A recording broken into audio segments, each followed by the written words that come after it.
Holdings family, the pleasure and the honor always to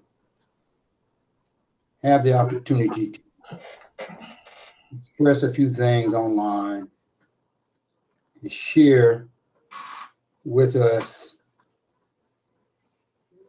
any element that helps us to grow stronger, more unified, and more in one. And what I want to, I'm gonna ask a question, but I'm not asking the question for anyone's answer. I just want us to think about it.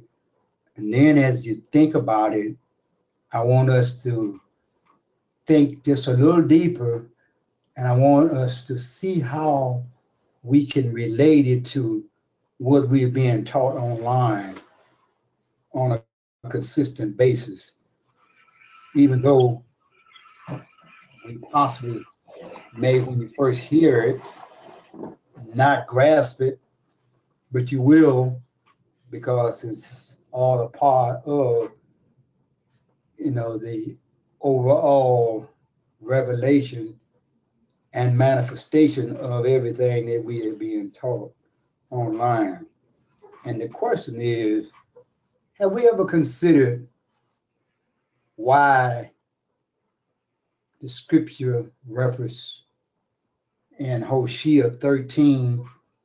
I'm gonna read it because when I used to do my classes on Passover, I used to always use this scripture.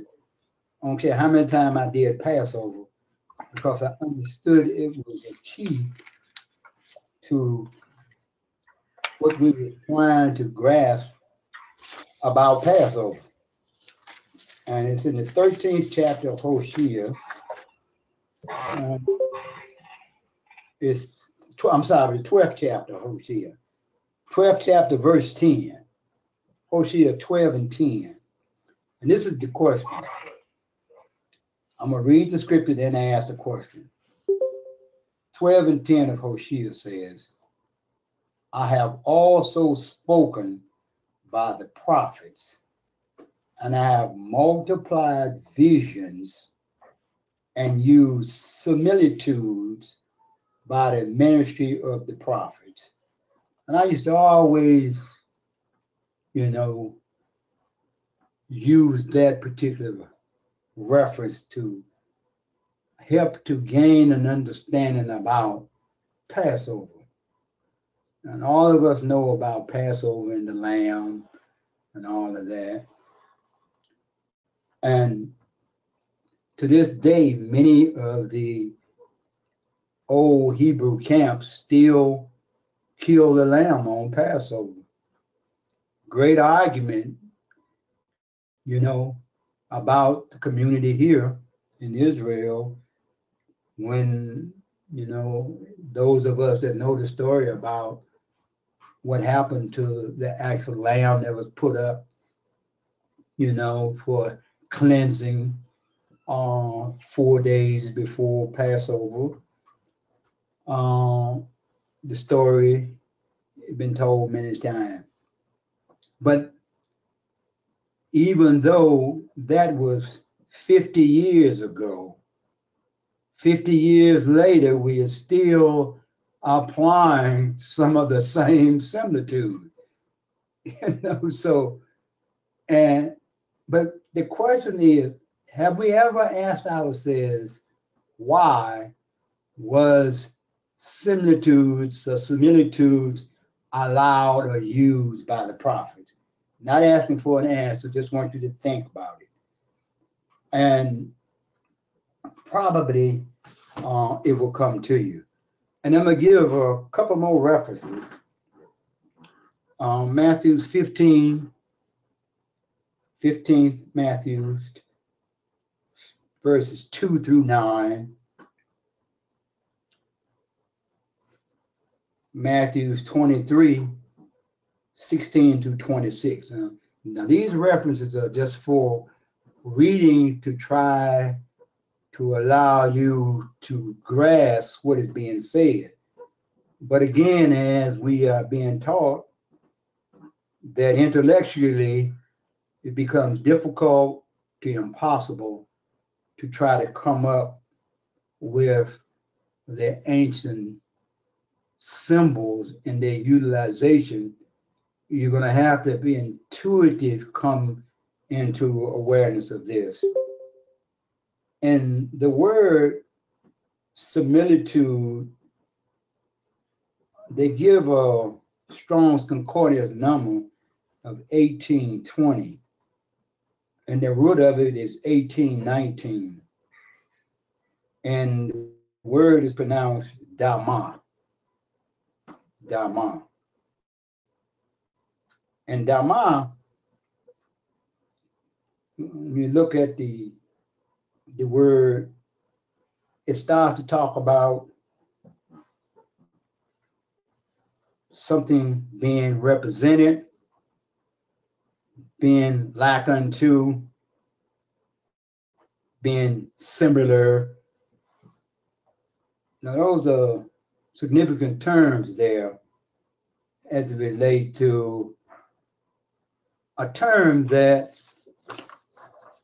Yeshua was using with his disciples and in his ministry, but mainly when in the 15th chapter, as I gave the reference, you need to read it on your own, but I'm going to give you the definition, from 3 sources.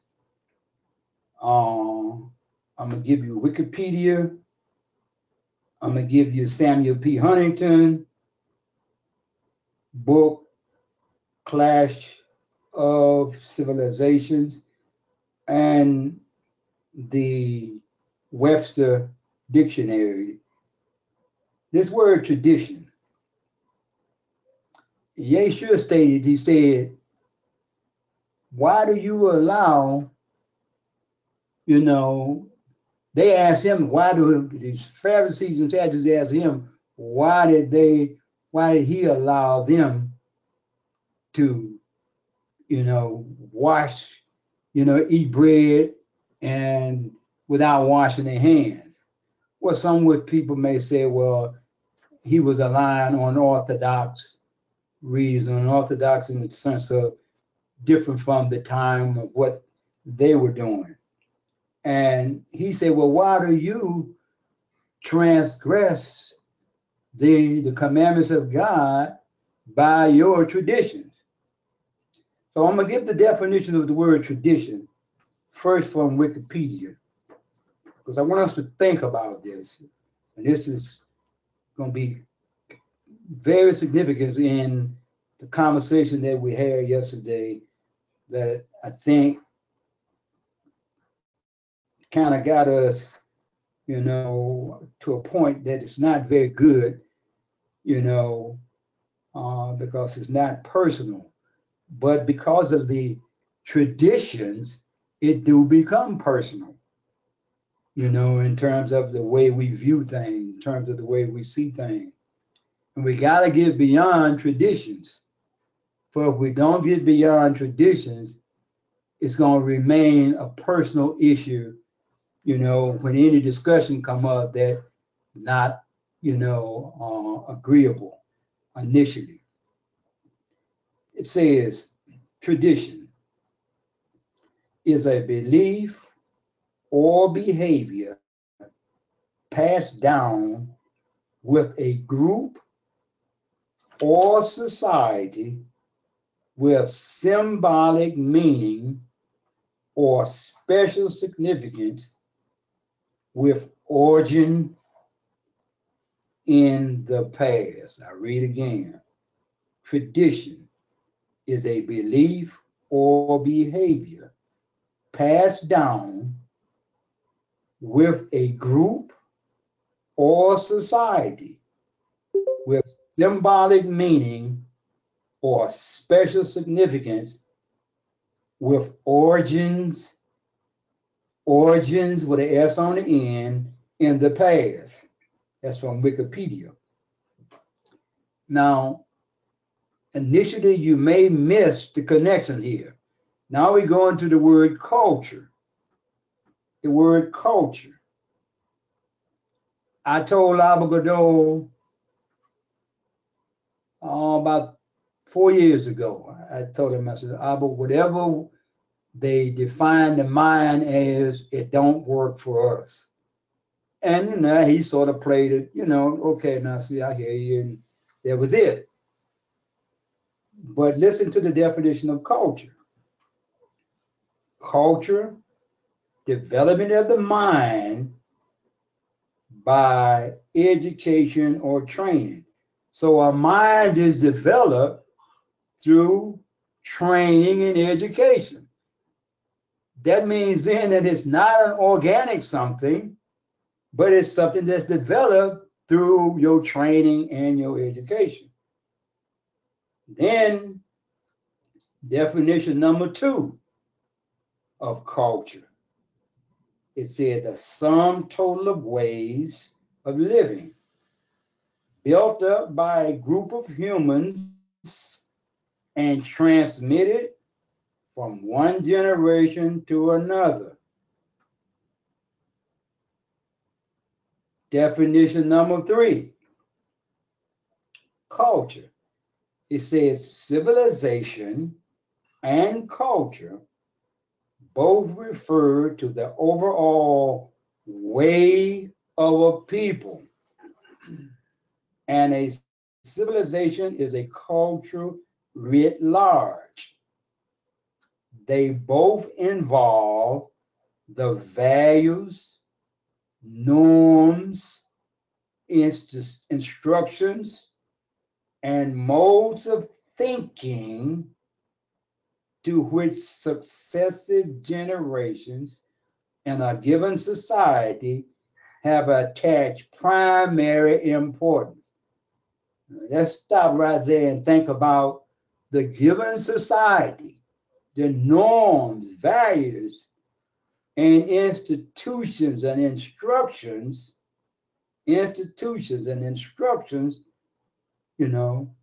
in this modern society, we have attached, primary importance to passing these norms and values that maybe they just ain't norms. They are norms based upon successive generations and culture experiences. And when we look at civilization and culture, and we look at tradition, if you look real close, you see it's the same thing. You can't have one without the other.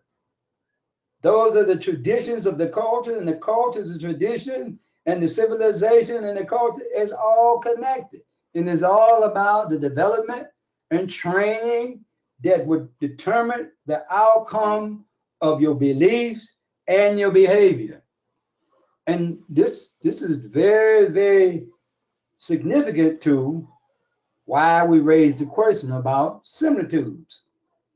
Because the similitudes that are used scripturally, if we are trying to understand the allegorical similitudes of the scriptures from our traditional Western cultural training, we're going to stay in conflict with one another. We're going to stay in conflict because that is what geared to what? Creating the division that Yeshua was running up against in his time. He was saying one thing, and they called him, making himself equal with God. And he was a blasphemer and so forth and so on. And I'm only saying all this to say that when we look at the word, in closing, when we look at the word similitude, and we understand what it means, when we look at it in the Hebrew, and I gave you the word, the root of Damar is 1819. It says it's a copy, it's a resemblance. So we see this word resemblance, copy, like, similar, but then let's look at the word simulate. When you look at the word simulate and you understand the definition of the word simulate, then you will see why this word plays such a major role in our understanding of what is transpiring as it relates to the conflict that must continue until this simulated reality is brought to its end. I'm going to give you the definition. Simulate, to assume the outward qualities or appearance of, often with the intent to deceive, to imitate, to make a simulation of, as a physical system. And I'm using an example of quantum computer, meaning various things coming together simultaneously that create the possibility of being indistinguishable from truth. I'm going to read it again.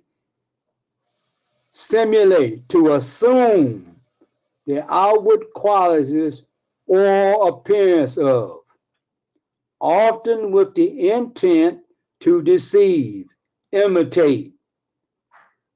Similitude, similar, to make a simulation of, as a physical system.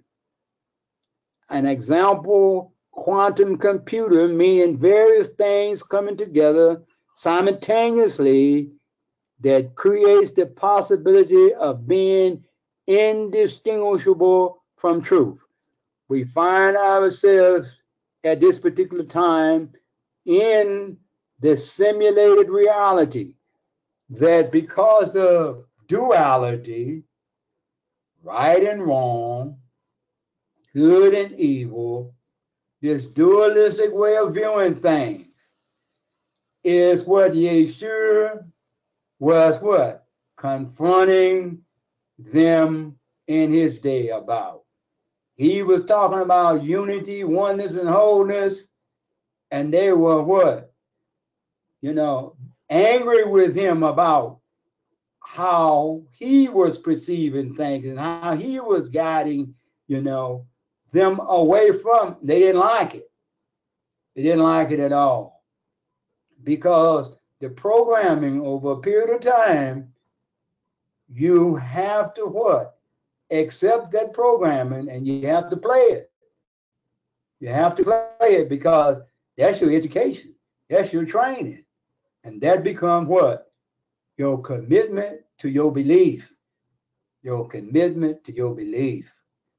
And when you just have a belief, and you can't verify it, that it's what? Just a belief. It has nothing to do with an absolute truth or reality. Then it creates a very, very uncomfortable kind of condition. Very uncomfortable.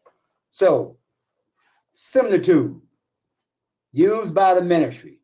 And we'll get into the significance of that at a much broader perspective another time. But I just wanted to put that out there in terms of how this simulated reality is directly connected to, quote unquote, the similitude, and how things are so similar that it even appears to be the absolute truth and just the way things are. But remember, we're speaking allegorical language. And when we speak in this allegorical language, we got to look at things from this allegorical, symbolic, perspective. And I think it's been very, very important for us to keep before us ancient symbols and understanding. Ancient symbols and the understanding. Without that, traditional symbols, traditional beliefs, gonna always conflict with ancient. So with that, wholeness. Wholeness, now see, starting with Luke, the 19th chapter, the 41st through the 44th verse.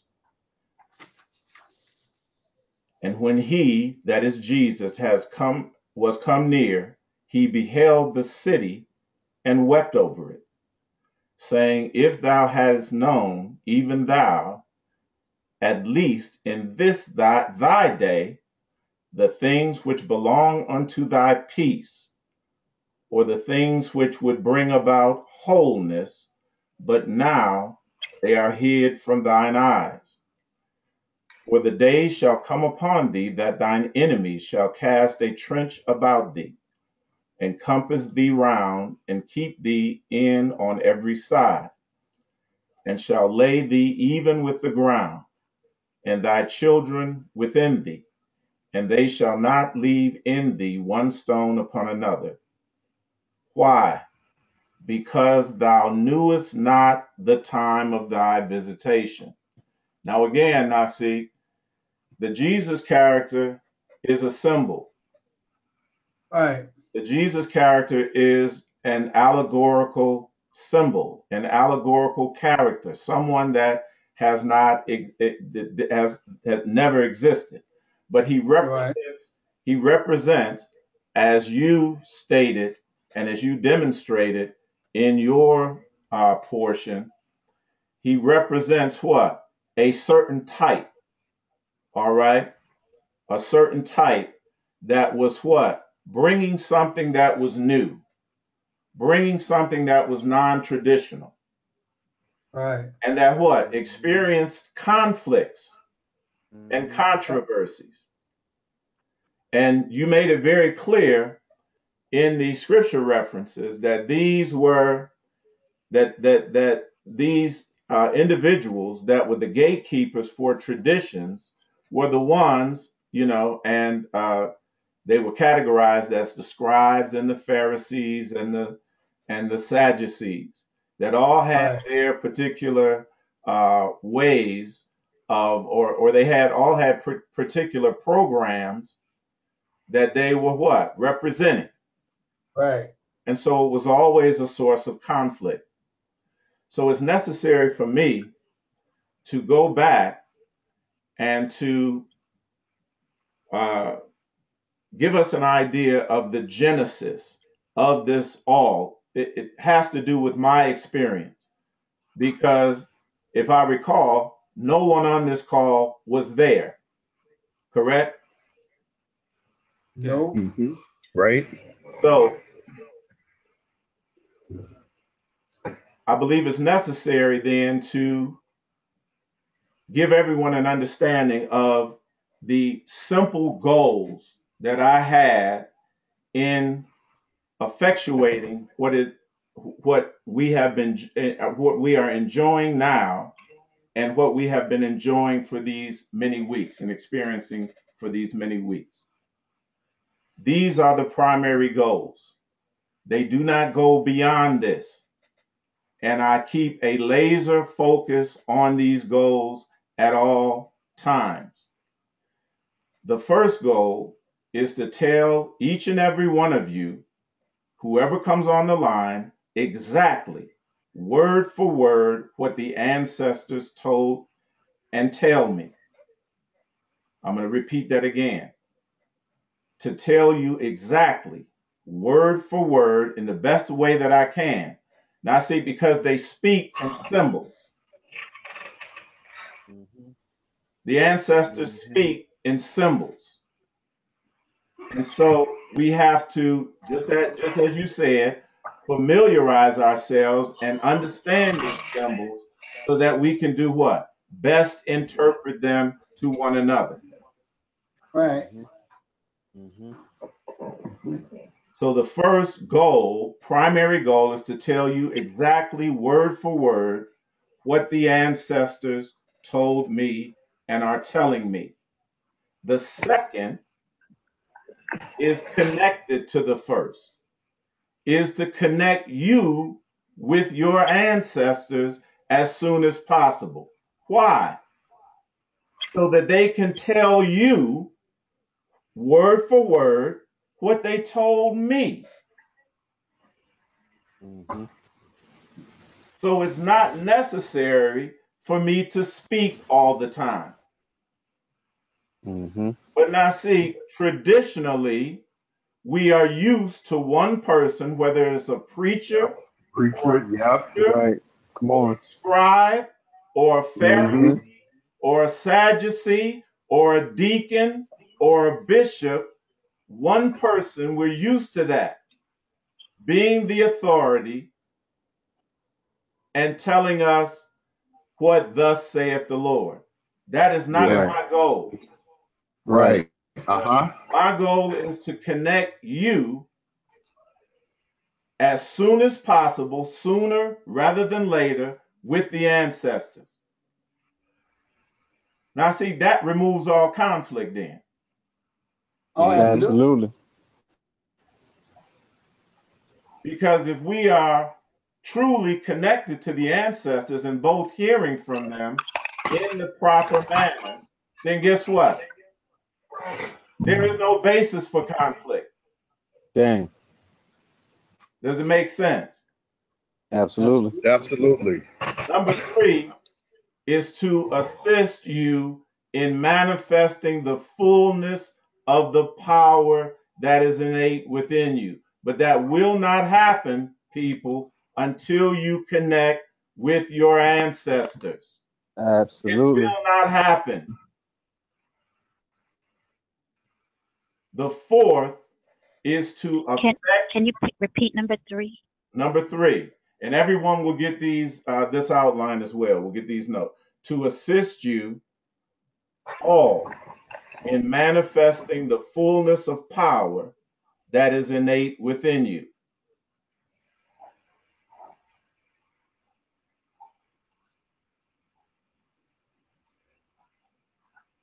Number four, to effect the total destruction and annihilation of our oppressors and their oppressive system with extreme prejudice. And I should say with extreme urgency and with extreme prejudice.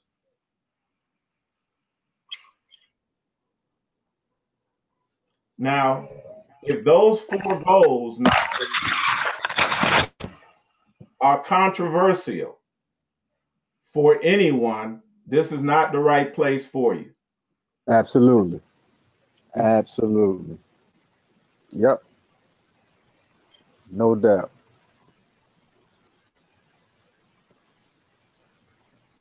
In Genesis 1, No. I'm sorry, Genesis 11, rather, 1 and 6, talking about this language now, see, and the whole Yeah. world was of one language and of one speech. Behold, Mm-hmm. the people is one, they all have one language, and this they begin to do. And now nothing will be restrained from them that they imagine to do. This is the goal, to reach Yep. that wholeness of communication. Yes. And then once we do that, then whatever we imagine, now see, individually or collectively, Mm-hmm. Absolutely. Absolutely. we can do. Mm-hmm. Yes.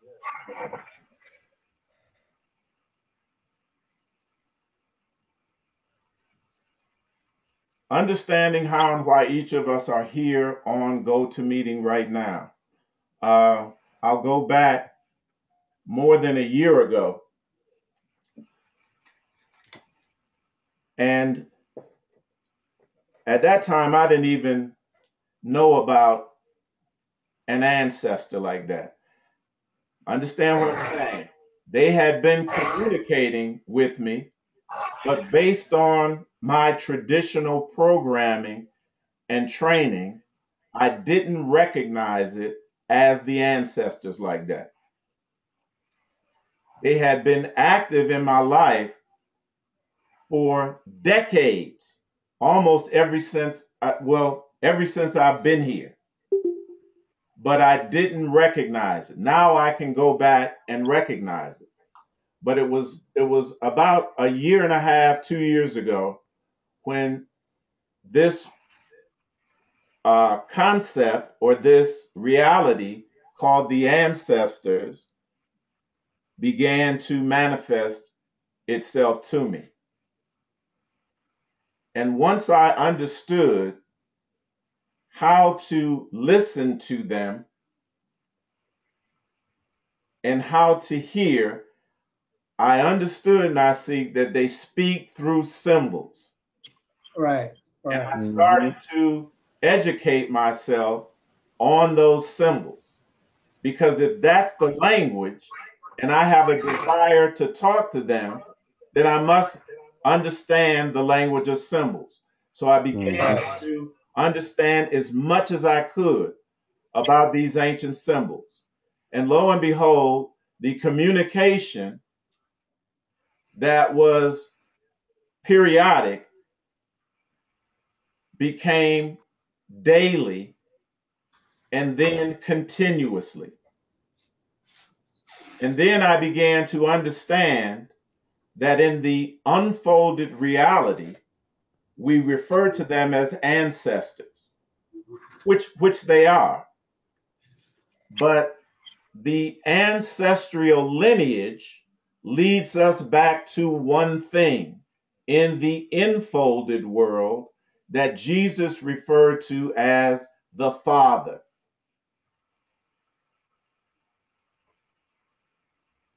That we can refer to as the Father and Mother, because it's one.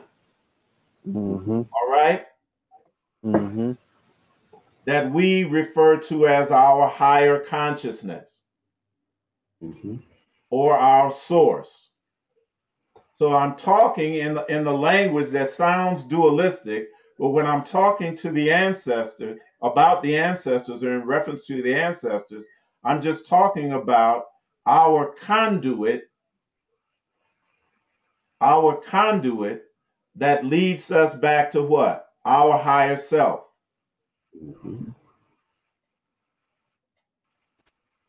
The first experience that I had with the ancestors, I found myself looking at myself. Right. I want you all to hear. Okay. I found myself. Just the Hello? yeah, he told me Friday that he take Hold on. Somebody got their mic open. I thought there was a question. Anyway, Nasik, I found myself, my first encounter with the ancestors, I found myself sitting there looking at myself. The only reality of the divine that you're going to find when you end your search, you're going to start with yourself and end with yourself. Yep.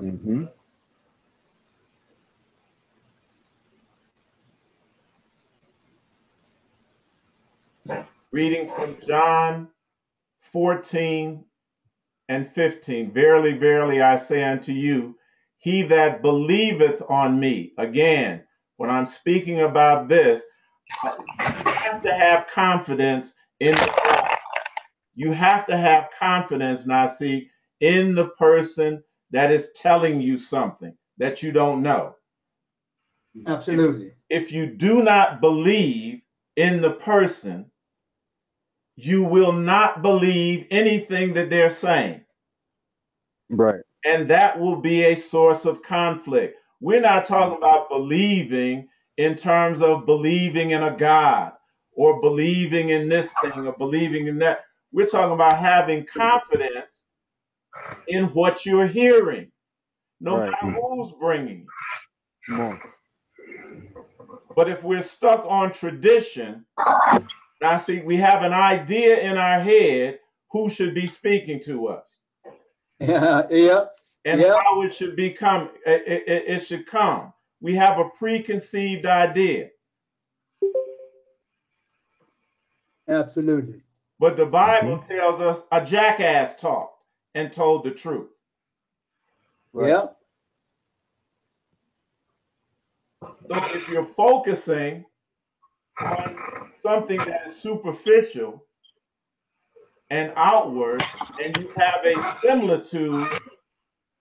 a similitude in your mind as to how this thing should unfold, you're gonna miss your day of visitation.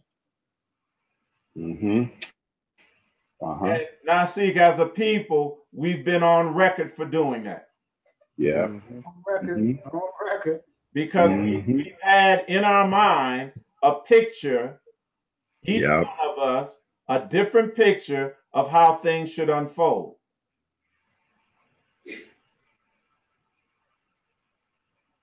And when somebody comes before us, they could be speaking the gospel truth, but if they don't look like what we expect to look like, and they're not bringing the message according to our expectation, we get distracted on the wrong things. And that Mhm. Every creates what? time, Controversy.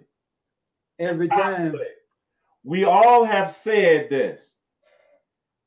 When we were coming up and we talked about the Bible stories and we envisioned ourselves back there in that time, what did we all say? Ooh, I would have listened to Moses. Ooh, Mm-hmm. no, I wouldn't have been the one that condemned Jesus. Mm-hmm. We all say that. But what we have to do is we have to take a look at ourselves, a hard look at ourselves, an honest look at ourselves Mm-hmm. and our behavior and say, really? Like,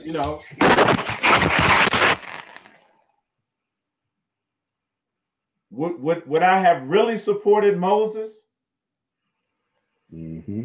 Or would I have, or are the things that I'm thinking, the way that I'm feeling, does it match the people that what? Came up against these individuals in the allegory? Are you all with me? Okay.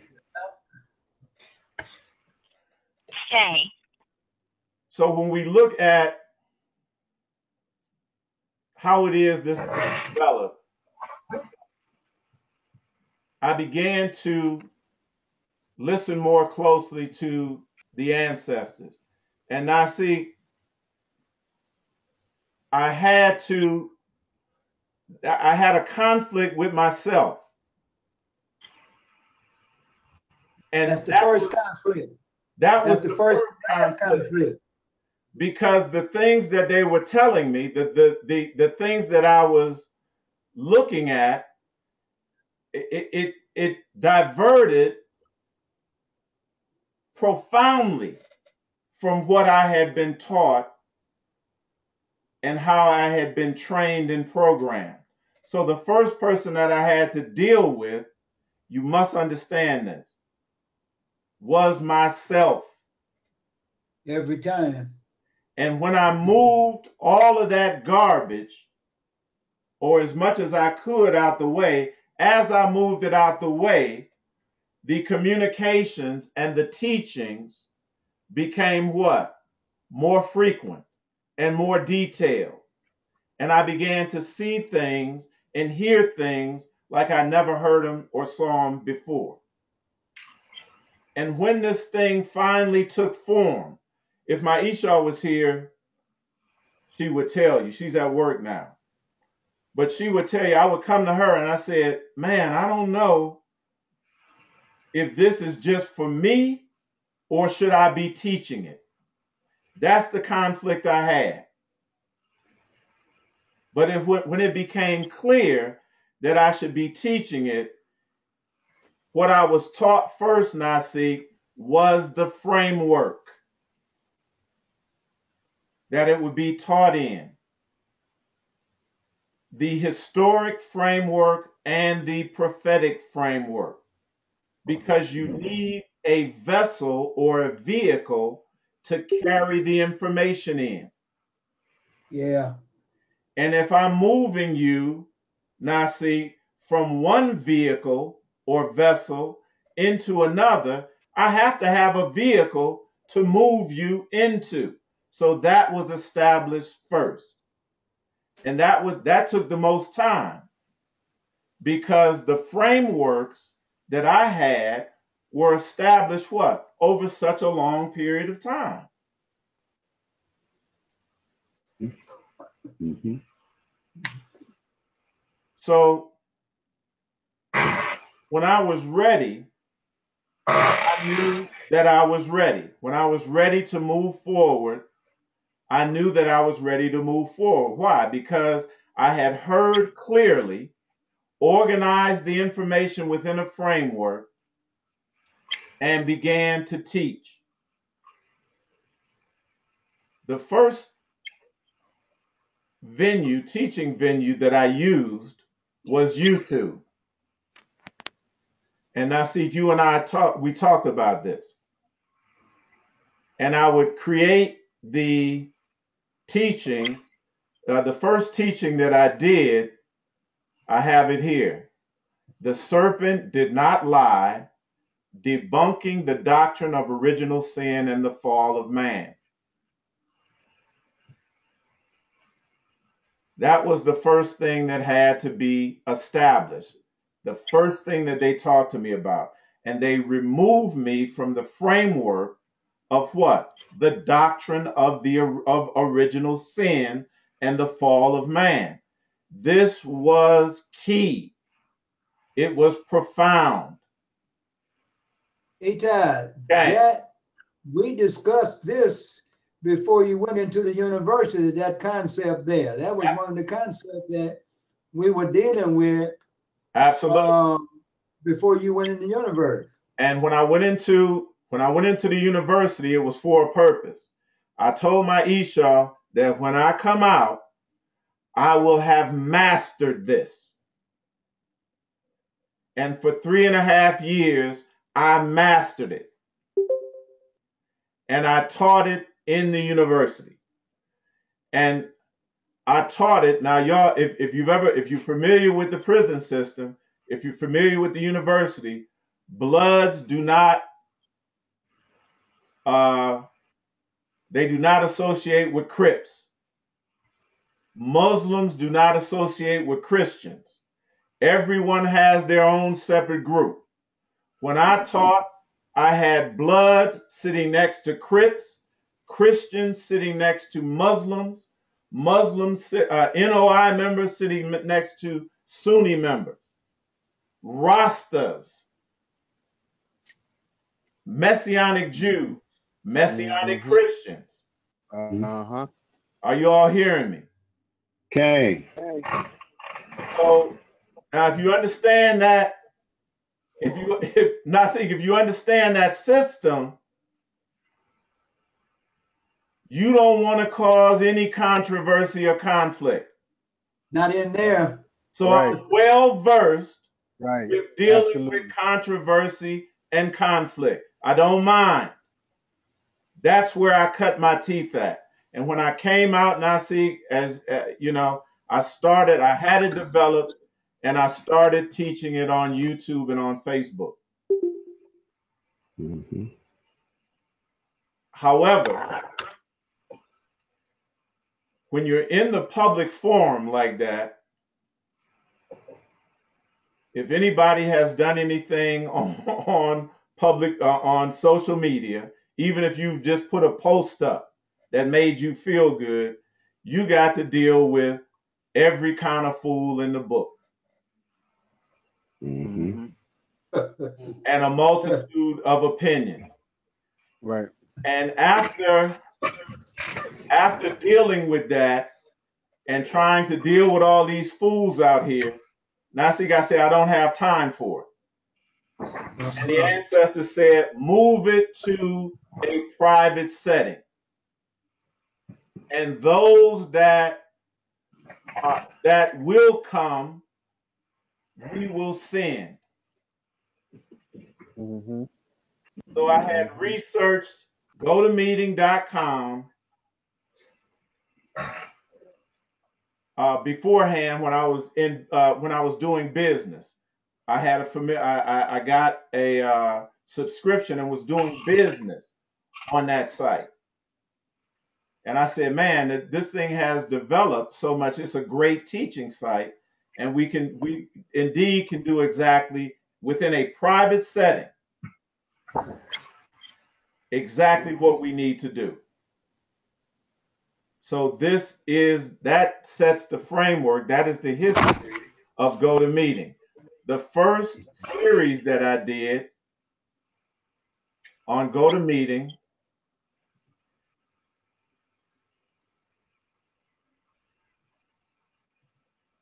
I'm sorry, I was already there, was this series starting in 2017, which was the Death Da'ath Knowledge series.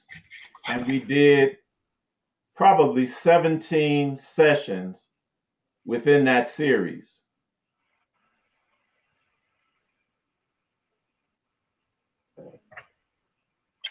And again, I was prepared to teach it, Nasi, and I'm going to tell everyone exactly how I was prepared to teach it.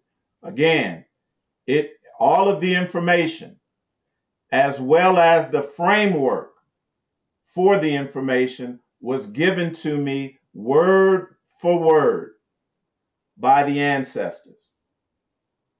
And I would sit there, Nasik, and I would have a document like this document. And I would sit there and go over it. And they would say, put this picture here. No, move this here. Put this down here on this page. That's the instructions that I was given. And just like in the university, the Death Dive class, the first class that I did on GoToMeeting was extremely successful. Now, see, it was not free. We charged $85 for people to be on there. Because the ancestors told me that what our people don't pay for, they don't value. Mm-hmm. Mm. And we got individuals, and some of the people Nasi didn't have $85, and they went on a payment plan. But everyone that should have been on that class was on that class, and we had probably 24 people. The class that we're doing now weekly on the melanin, the God divine particle, everyone that was on, or almost everyone that was on the first series is on this series. They signed up again. And we made it's just $25. There are people on here. I'm not about the money. There are people on that class right now that have not paid. I do not care. Show up, pay attention, and manifest this power. That's all I ask of anybody. Show up, pay attention, apply the things that you've learned, and begin to manifest the power. That's it.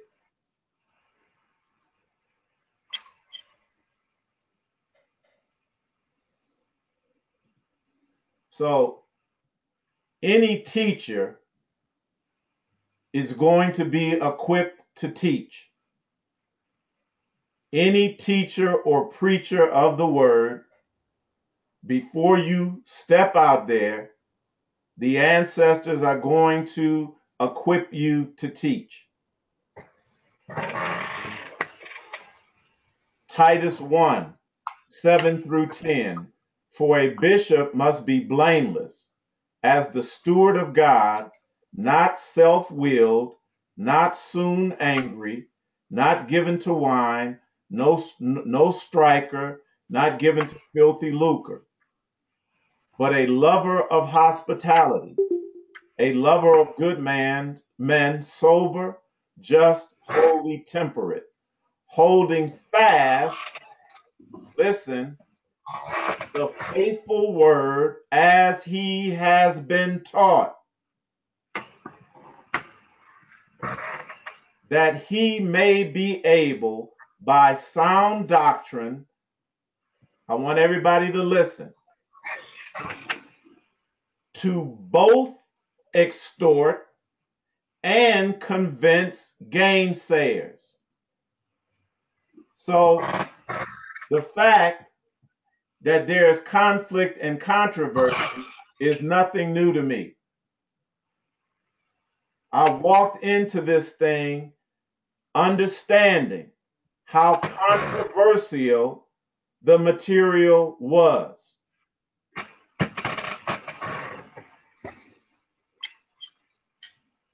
And it didn't just become controversial when I got out of the institution, when I got out of the university. I had to step to several people while I was in there and straighten them out on what exactly it was I was doing and what it is I was saying.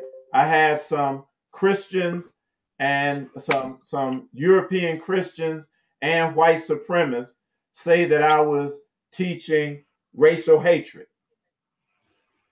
So I made sure I confronted them to their face and got them straight. This is the history of this. So I went in, my vision wasn't blurry. I knew that this was extremely controversial, that it was going to what? Spark conflict.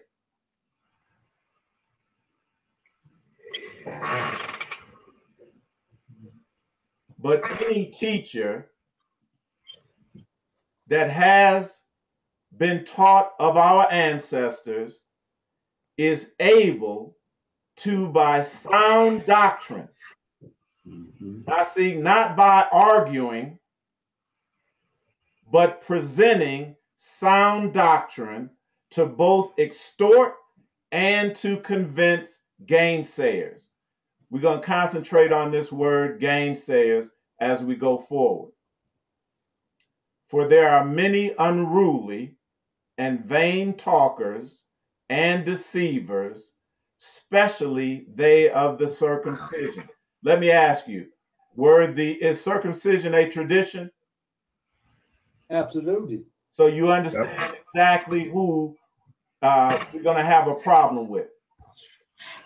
Individuals that hold on to tradition.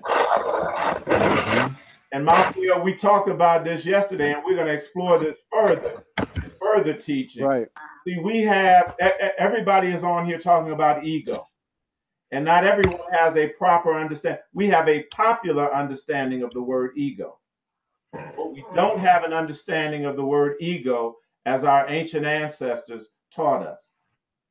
Ego, and I'm going to show you word for word in future conversations, does not have to do with arrogance or braggadocio or anything like that.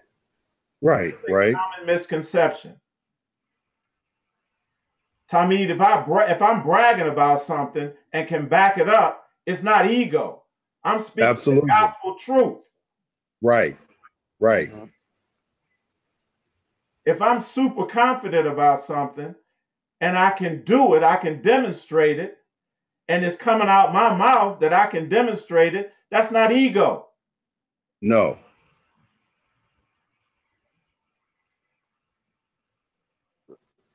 I'm telling you exactly what I can do, what I'm capable of doing. Absolutely. Yep. Ego refers to everything that we have learned since we emanated into this world up till now. Right. I can prove it. It has little to do with an arrogant attitude. If I'm the baddest man on the planet, heavyweight boxer, Why shouldn't I be arrogant? Do something about it if you can. Mm-hmm. That's not ego.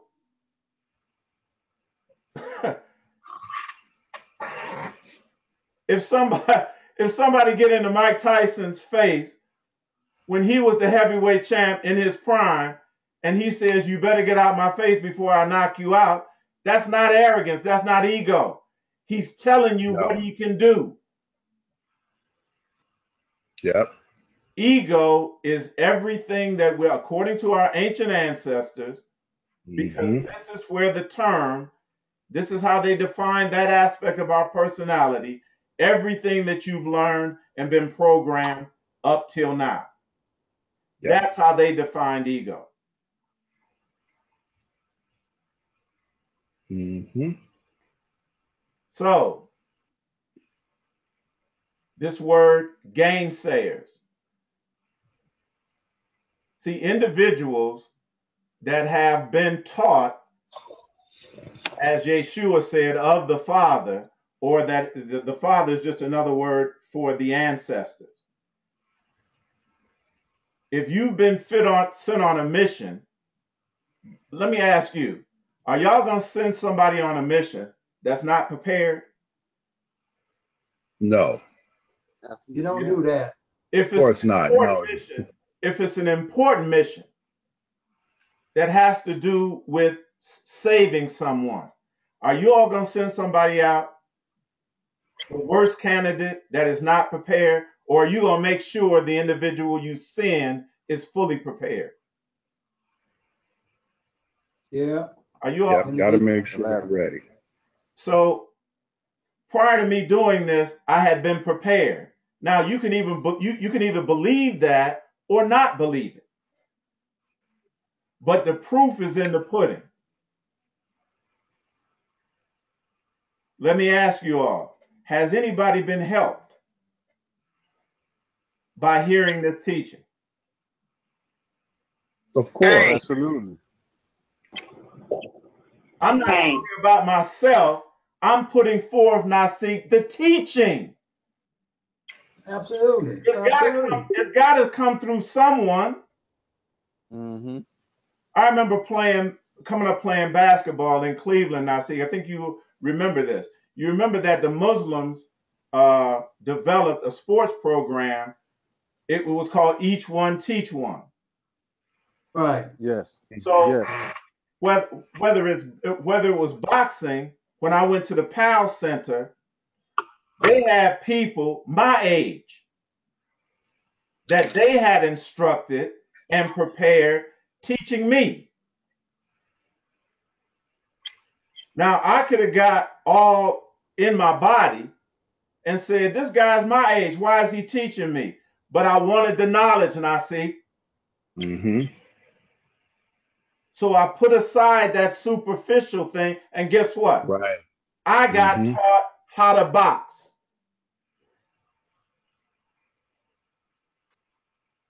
I think sometimes what has happened when we go back to this traditional, people have been without teachers for so long, almost anybody come along that has said that they had something, we were just gullible and open to it, and it led us to what it is that has occurred with us. And now all of a sudden, we find ourselves real skeptical because, remember what the scriptures say, the Antichrist, and we didn't understand what that meant, and now somebody gonna come and deceive. You was already deceived. Right. Nobody gonna come and deceive you. You were already deceived. And I see this is a great point, and it leads us back to what we're going back to. See, in our ancient societies, no one was allowed to come before the people unless they could demonstrate what it was that they were teaching about. Mm-hmm. And again, I go back to my experience with Each One Teach One. I'm looking at a guy that if I had got in my body and my feelings about it, If this dude is my age and gonna teach me something, see, that's ego. Yeah, that's ego. Because it departed from the traditional method of teaching, where someone was older than you. Are you all with me? Right. Yeah.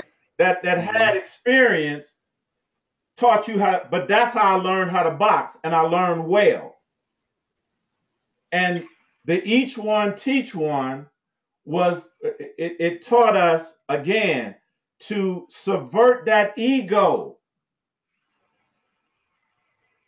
and focus on what? Focus on the science. We wouldn't put the young brother in front of you if he wasn't well taught. And that's what I found out the first time I sparred him. Yeah. Are you all with me? Came. The brother was taught well. So we didn't put people up. See, we've gone through this age of foolishness where anybody could get up that could just talk well. They didn't have to. Now see, Yeah. they didn't have to demonstrate. We didn't require that they demonstrate power. No, absolutely not. They just had to sound like what we were accustomed to hearing. And let me give a little testimony of that. I used to always have conversations with certain people about leadership. You know, how you become a leader. And the most interesting, you ain't never counseled by, never talked before the beam of nobody. But once you become a leader, all of a sudden now you're qualified to teach and this exists. I mean, so you're right. We've come to that time now. This didn't exist in our ancient societies. When we were activated and in connection with our power, a leader had to demonstrate, and I'll show you all a video that's teaching on this. In ancient societies, the ones that were leaders had to demonstrate this power that we're talking about.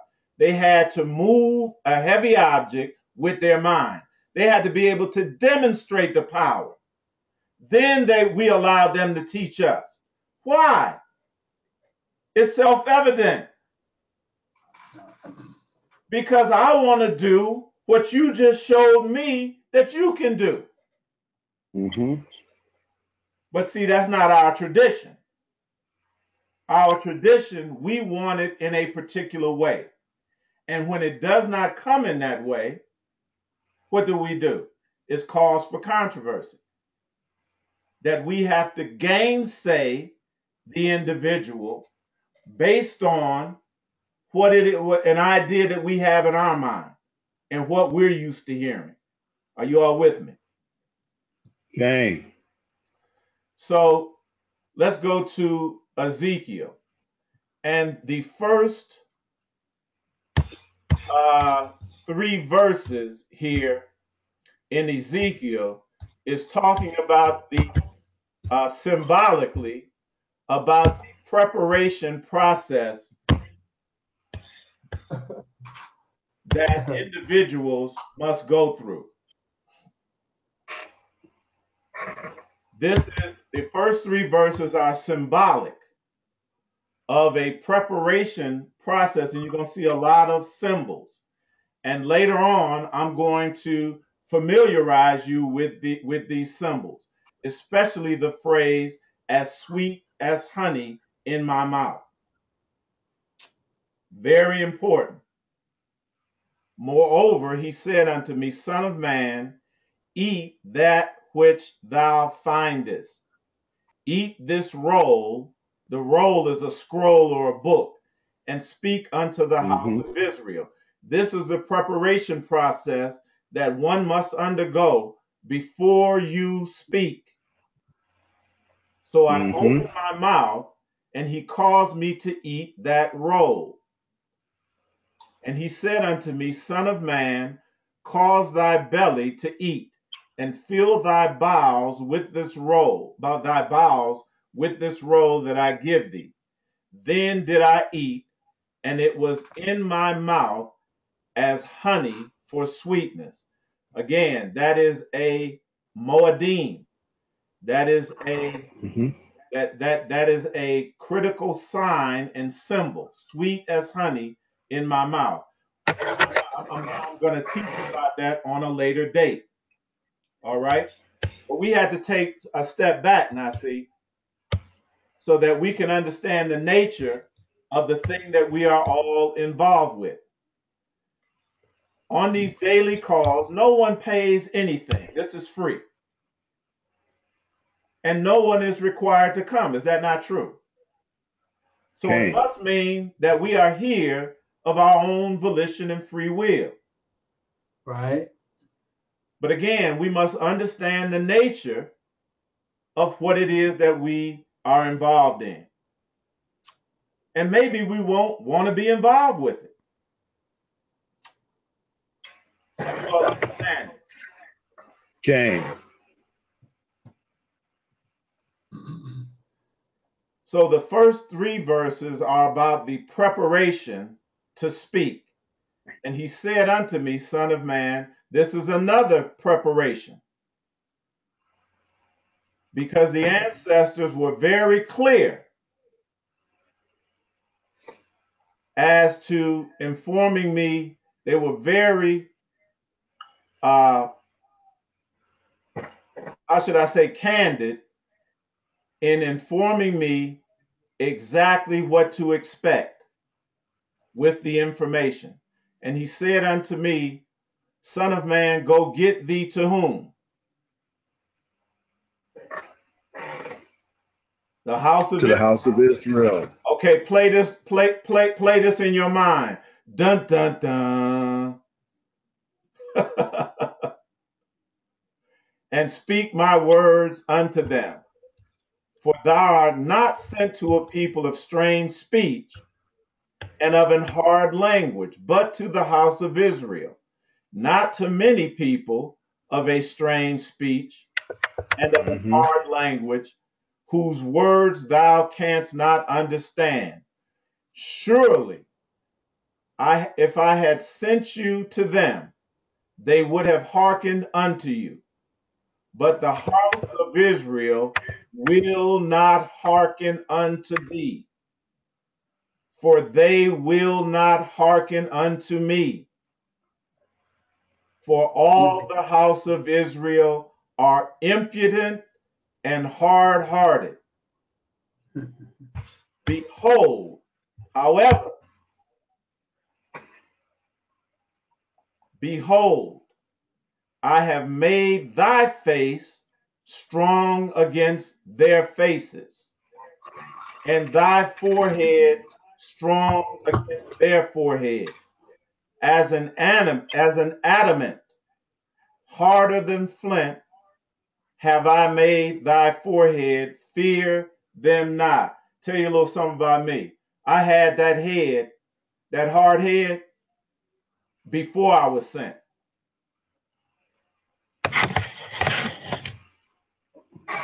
And I knew what to expect. Now, see, if I didn't have that hard head, I would not have been able to teach in the prison. Because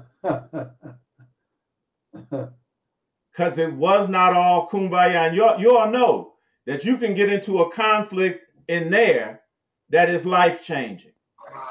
Mm-hmm. Yeah. My vision was not blurry. I'm in there with killers and criminals. Some masquerading as Muslims, some masquerading as Rastas, as Israelites, as Christians. I was under no illusions.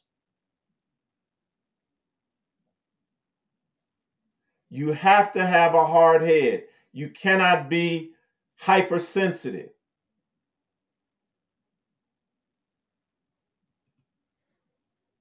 Behold, I have made thy face strong against their faces, thy forehead strong against their forehead.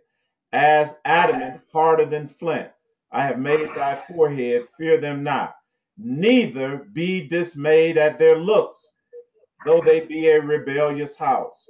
Moreover, he said unto me, Son of man, all the words that I speak unto thee, receive in thine heart, and hear with thine ears, and go get thee to them of the captivity until the children of thy people, and speak to them and tell them, thus saith the ancestors, whether they hear or whether they will forbear. So again, when I come to the knowledge of this message and the framework, now see, I already knew it was controversial. I didn't expect everyone to agree with me. In fact, I knew that most people would disagree than agree. Absolutely right. But I still spoke it. And speaking of the university experience, this is where the change happened. Now, see, you and I had been talking, and I told you the one fear that I had was that I would come out and I would have to talk to you. And the fear that I had was that we would separate company. But let me ask you, did I speak it anyway? Absolutely. We discussed it. We hit up about it, right? That was the greatest fear that I had. But the good thing about it, you was you was talking about the same things. Right. And so we calibrated our information, which has led to this. Is that not a fact? Yeah. So this word adamant means hard, unbreakable, unshakable.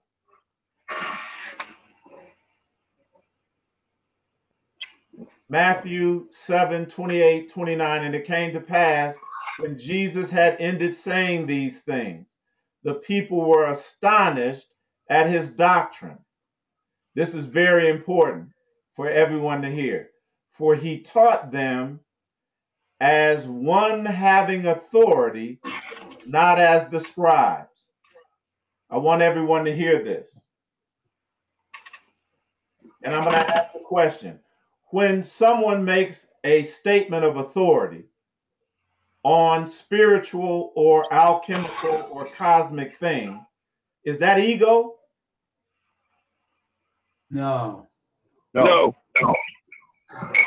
Not as long as they know what they're talking about. So now see, some of the things that we say, or most of the things that we say, if we're qualified, we say them as statements of fact, not because we're so smart or intellectual. We know that we know that we know what we heard from the ancestors. Right. Yeah. Okay. Ain't no debating about that. I don't debate about that. If I wanted to debate about it, when you debate about it, now see, you're not sure, you just believe. That's what an opinion is. But I don't argue about things that I know about. Why should I? Am I trying to convince myself? These are the questions that we have to ask ourselves. The reason why I left social media, because the things that I knew, I knew. I don't need to prove them to you in a debate. That might not prove it. You might have a slicker tongue than me. But that don't mean that what you're saying is true and can be validated. That just means you can beat me in an argument.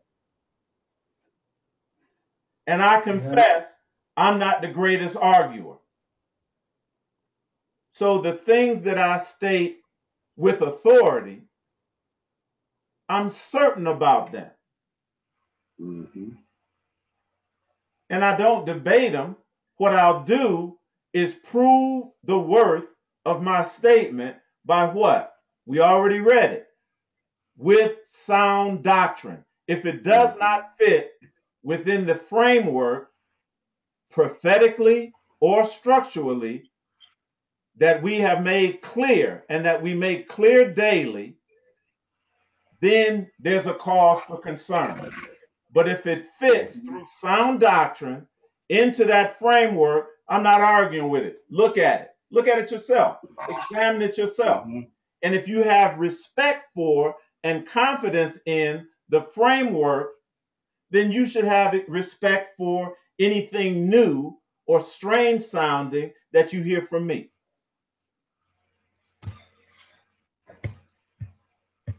Again, Nasik, like you said the other day, we have all agreed, correct? That's what I thought. The preliminary statement, the preliminary statement was we have all agreed. Right. And the structure of the statement was what? The prophetic perception. Right. So if you have an understanding what the prophetic perception is or the framework, what is the cause for controversy, Nasik? It can't be done. How can two walk together if what? They be not agreed. Except they agree. Yeah, I agree. Moving on. I always try to keep it as simple as possible. But again, as long as you're in duality, there is no agreement except somebody admit to somebody else. Hey, that's how it is. Nasik. Somebody gonna submit to somebody in duality. But other than that, you ain't walking together. That's correct. Again, just making this as simple as possible so we all understand the nature of this. For I will give you a mouth of wisdom, which all your adversaries shall not be able to what? Gainsay nor resist. Gainsay means to contradict, deny, or dispute. So, you just can't come with an opinion. Right. We are talking symbols, right? That's the language of the ancestors that were delivered within a framework and according to a certain prophetic perception. The only controversy is whether it fits within that framework or perspective or not. Does it make sense? Yeah. Okay. So everything, if and understand this, we get it. This is not for everybody. I don't know how to state that. It's not for everyone. And there are people that have been in my classroom in the university that came to listen, and guess what? Didn't come no more. They weren't ready to hear it. And when I got out and did it on YouTube, there would be people that listened to it, but also on Facebook, there would be people that deleted me and blocked me as a friend. No problem. Everybody has got to find their own path and journey. In this journey, it doesn't mean that we won't all end up at the same place. Right. But this is where this particular bus is going. This is the route that we're taking. We're not, and no one is saying that there is not another route. And we're going to prove that there are many individuals that are teaching on this subject or around this subject. Moving forward. And again, I am definitely not the only game in town. All throughout the scriptures and throughout that allegory, the ancestors are in contact with a number of people at any given time. I'm going to say it again. I am definitely, I don't believe this, not the only game in town. If you can't hear it from me, or if you can't hear it on this venue, I encourage you, find someone that is teaching according to that vibratory frequency that you're on. No judgment. It's not, I won't take it personally. But whatever you do, find your way. Find your way because the time is at hand. Okay. Someone have a comment, question? All right, we're getting ready to close. Anyone have a question?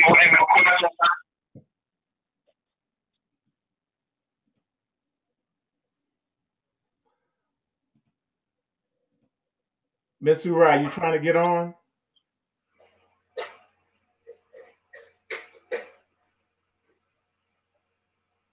We can't hear you.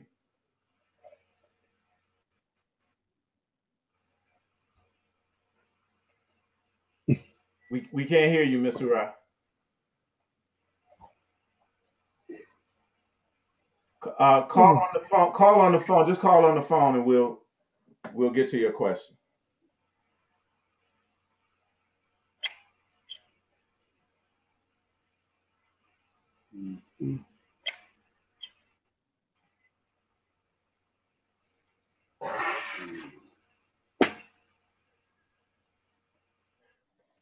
Miss Uri, is the mic on your headset? Is it cut on? Look.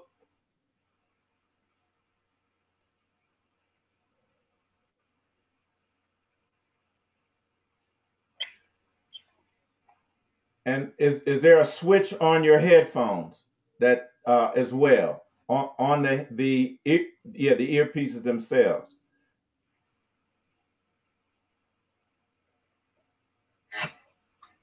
Okay. All right. Just call in and we'll pause till we get your question. Eitai. Bang. This Agnezo. Shalom, Nazar. Shalom, family holding. Oh, this.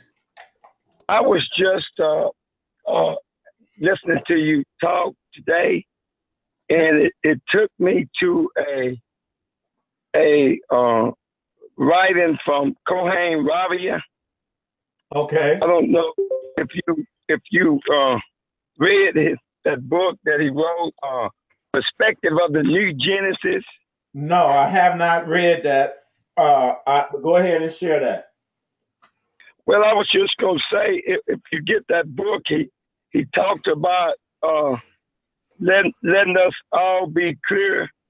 It's squarely up on each and every one of our shoulders. And he's talking about change. Right. And with you saying all of this, I know because I always go with inside of myself and see these things that I don't want to let go so that I can be able to hear Right. what's really taking place.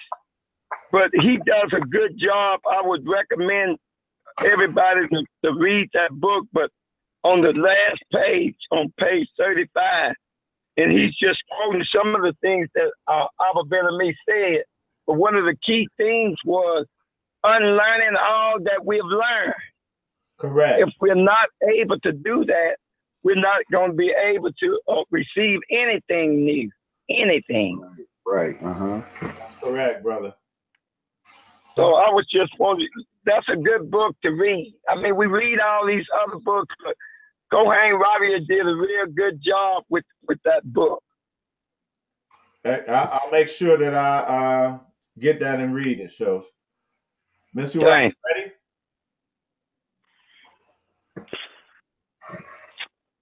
Shalom, can you hear me? Oh, perfectly. Yeah, you're on now. All right. I was just going to make a comment earlier, and I figured that my mic was broken. Earlier when you said something about debating. Uh-huh. I was in high school in Chicago. I was on a debating team for quite a while. Right. Then there came a time as a senior, they gave me they assigned me something, and I said, but that's not what I know. I know this. I wanted this side, so I got put off the debating team because I would take. They assigned me the opposite of what I can term as what I can use belief now, but what my arguments supported. You know how they. But they assigned me. No, you would have to build this up. And I can't build up something. I mean, at that age, 16, 17 years old, I couldn't go with that, because up to that time, I firmly had an understanding and could build up what my debate would be and prove it and win. But I couldn't build up something. I mean, that was a falsehood to me, that I didn't have an understanding for. So I got dropped. It'll happen. All right. Anyone else? Questions, comments? Yeah, I got one. If nobody else doesn't have one right now, I'll wait if somebody else want to go before. No, go ahead, Nasi.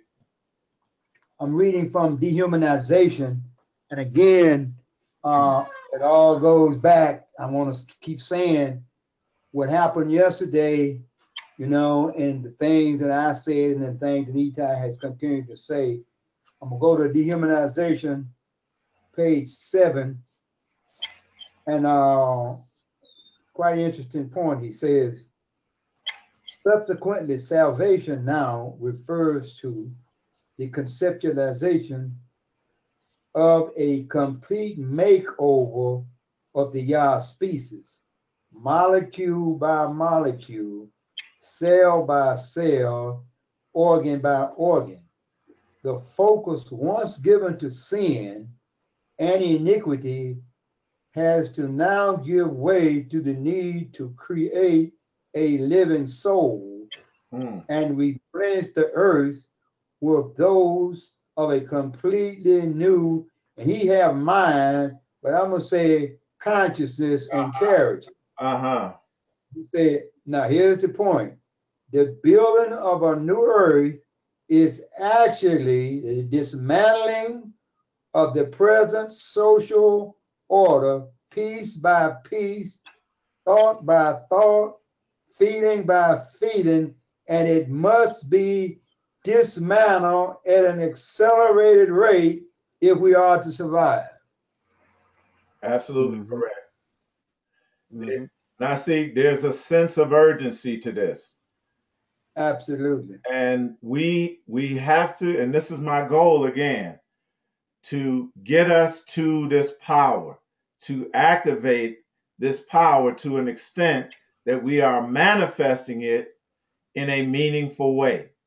That changes our current condition sooner rather than later. That's it. So I'm going to close this out because I think we made the point. Again, there are many individuals that are doing a tremendous job in bringing this information forth. Our ancestors are not just desirous to talk to as few of people as possible. Anyone that will listen. And this was the main goal, or one of the primary goals is to get each and every one of you in contact with the ancestors.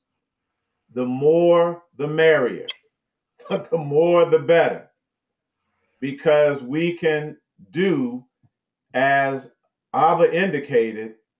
Now, see, read that line about expediency.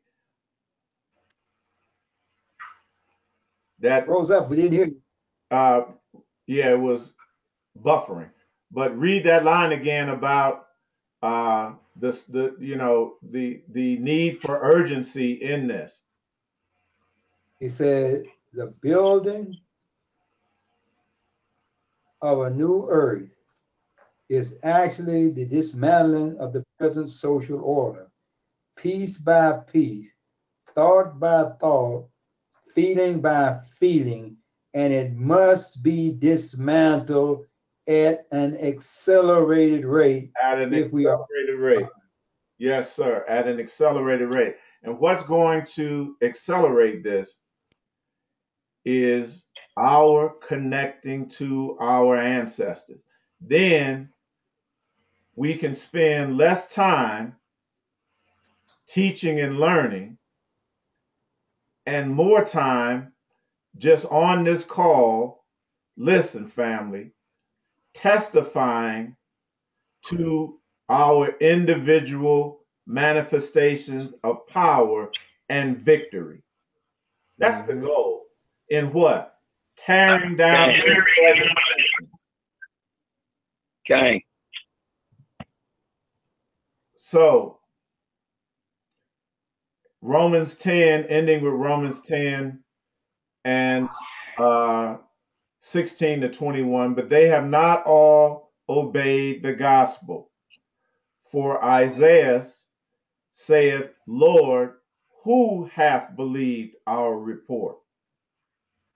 So then faith cometh by hearing, and hearing by the word of God. But I say, have they not heard? Yes, verily, their sound went out into all the earth, and their words unto the end of the earth. The problem is we have not recognized our signs and symbols. So we have not heard the language. And therefore we cannot speak to the ancestors because we're ignoring them when they're speaking to us. Mm-hmm. Very simple. Mm-hmm. But I say, did not Israel know? First Moses said, I will provoke you to jealousy by them that are no people, and by a foolish nation I will anger you. But Isaiah is very bold and saith, I was found of them that sought me not. I was made manifest unto them that asked not after me. But to Israel he saith, all day long have I stretched forth my hands unto a disobedient and gainsaying people. We have no time for gainsaying. We have no time for gainsaying. Either what has been presented in these many weeks has helped to elevate you or not. If it hasn't, you're wasting your time. Mm-hmm. And you need to get to someone or something. Get to the ancestors then, because that's the goal. Or get to someone that can put you in connection with them. We understand. I understand. I'm not the only game in town. This doesn't have to do with ego or me personally, although I'm talking about I have to. Because that's the reason why we all online here. But I don't want to spend any more time talking about me. I hope this settles it and that we can focus our full attention on the words of the ancestors and connecting with them and connecting with and demonstrating, manifesting this power so that we can take these things down. We don't have time to argue about semantics or the way people are saying something or not saying something. We must focus on and concentrate on those things that if they have helped you this far, focus on that. But I assure you, anything that I tell you, I'm not trying to mislead nobody. Now, see, when we understand the brilliance of the ancestors, We understand that they are not going to put someone before you that is coming with bad information. Well, that should be self-evident. But again, Eitai. who has believed the report? And I'm not talking about believing in Okay. it. You got to believe in the information. And the evidence of the power of the information is simply this: has it helped you? Okay. Has it helped you? Eitai. Go ahead, brother. I'd like to give a testimony of what you're talking about as far as having access to the ancestors. As of right now, I have the humble um, opportunity to speak through ancestors by numbers. Okay. When I see certain number patterns and certain number sequences, I remember those patterns and number sequences, and I go to a website and look up that corresponding number, and I get a message. Malkiel, And let me pause you right to see this. Now, I know he's in contact with the ancestors. Yes, yes. I know that's how they speak. I know personally through experience that is how they speak. Go ahead, Malkiel. And as of right now, because of that contact, I'm about to be financed the money that I've will be receiving. Go on and give the number, man. Go on and give the number. Give the number. Listening. Go ahead. $1 billion. What did you say? Yes. What did you say, $1 billion. $1 billion. With a B. With a B. With a B. Could you spell billion? EILLION.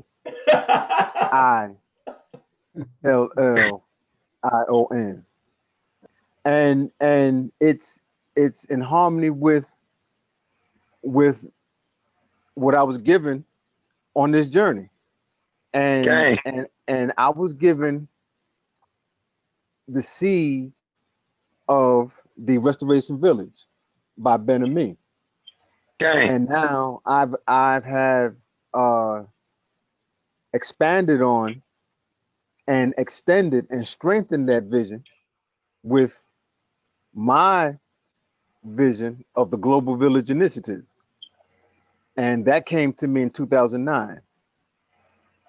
And now I'm starting to bear fruit 9 years later. 9 years later. Which is in harmony of the whole agrarian process. You plant a seed, and you got to be patient. If you believe in that seed. Absolutely. Let me ask the family a question. Could Malkiel stand before you and teach? Okay, he has. He manifests. I see he manifesting the power. Manifesting the power. This is where we're headed toward. Can I get help from somebody with the numbers that have been given to me?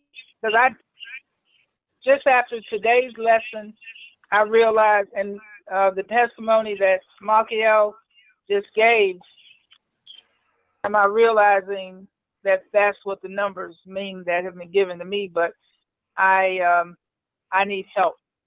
Okay. And what I need to do. All right, we'll deal with that. Later. Now see, Eitai. Kane. it's happening. You're right, Nazar. In a big way. Thanks. In a big way. Thanks. This is what we're moving toward, family. This is Absolutely. what we're moving for. But I'm telling you, the pattern is to connect with the ancestors. Mm-hmm. Connect with the ancestors. Thanks. Connect with the ancestors.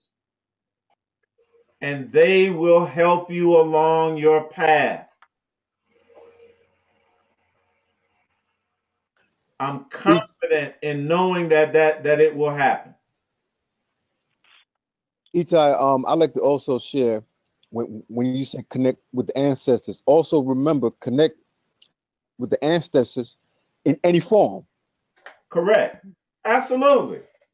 In any form. You might find them in. Exactly. That's correct, brother. Exactly. Mm-hmm. In any form that's comfortable for you. Hey, look. You know, for me, Dang. for me right now it's numbers. Right. You know. Dang. Malkiel, that's a high statement because it brought to mind the scripture says we have entertained what? Angels, messengers, unaware. We think Unaware. Yes. we thinking about an Yes. angel in human form, but it's Yes. numbers, Yes. symbols Yes. that are presented to us every day that we don't know what to do with them. Right. So an excellent point. Excellent point. You just mentioned angels. Malkiel, Okay. you got to get on here and really give us an exposition on what it is step by step that you did. Okay. All right, because I need a cool billion too. I think I need a cool billion. Okay. All right. I don't know how much I need, but I need. Don't worry about it, Nazar. I got you. If you get me to my billion, I got you, brother. Makia, Okay. will you be available if I can call you right after this call? Absolutely.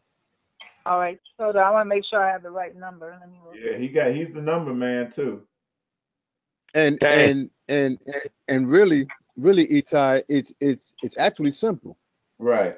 I just now understand the power and the importance of the feminine energy relationship within myself.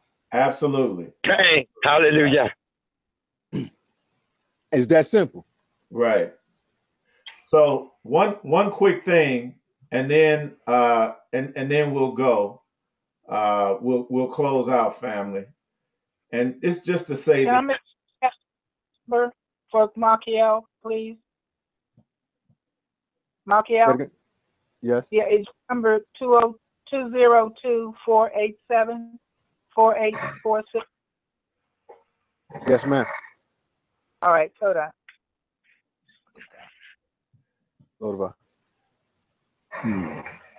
Now, see, we talked about this before. That when you look at the staff, right? Right. And the two serpents. All right. That represent the yin and the yang. You know, Right. at this point, we all know where we are. There's nobody perfect. We're all seeking what? Balance and wholeness. Mm-hmm. But there's been provided choices for us. Some people are more right brain, and they're biased to hearing things and moving on that path, which is Right. which is called the right hand path. And we see that represented by the serpent, the black serpent, that starts out what? On our right. Right. But there are individuals that are more left brain biased. And they're more yang than they are yin, or yin than they are yang. But there's a path, and preparations that have been made for them. However, there are other individuals that are capable of taking the straight path. Absolutely. All of Right. it leads to our ancestors want us to know that all of it leads to what? The same place. It's going to lead you to yourself, to what we call your higher consciousness, which is the enfolded reality of us all. So there's no need for conflict. If No. if you're not hearing it here how you need to hear it, then it's not personal. Then hear it how you need to hear it. Does it make sense? Nevertheless, you gotta hear it. You gotta hear it. That's the important thing. Okay.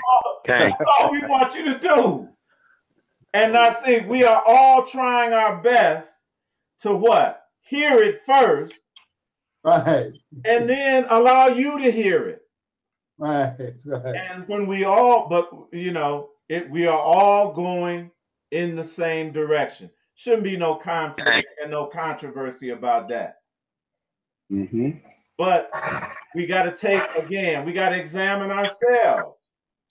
Okay. We got to examine ourselves and understand, well, why do I feel this way about the information?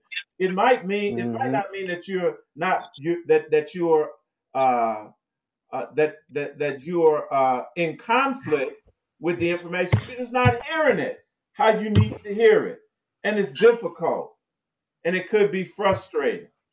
But let's not make it a personal thing. Let's realize that, our common goals and focus on that, moving toward this unity. Look, I'm not there. None of us are there. Right. But we have to do this thing in this way now until what? We reach a certain point in consciousness.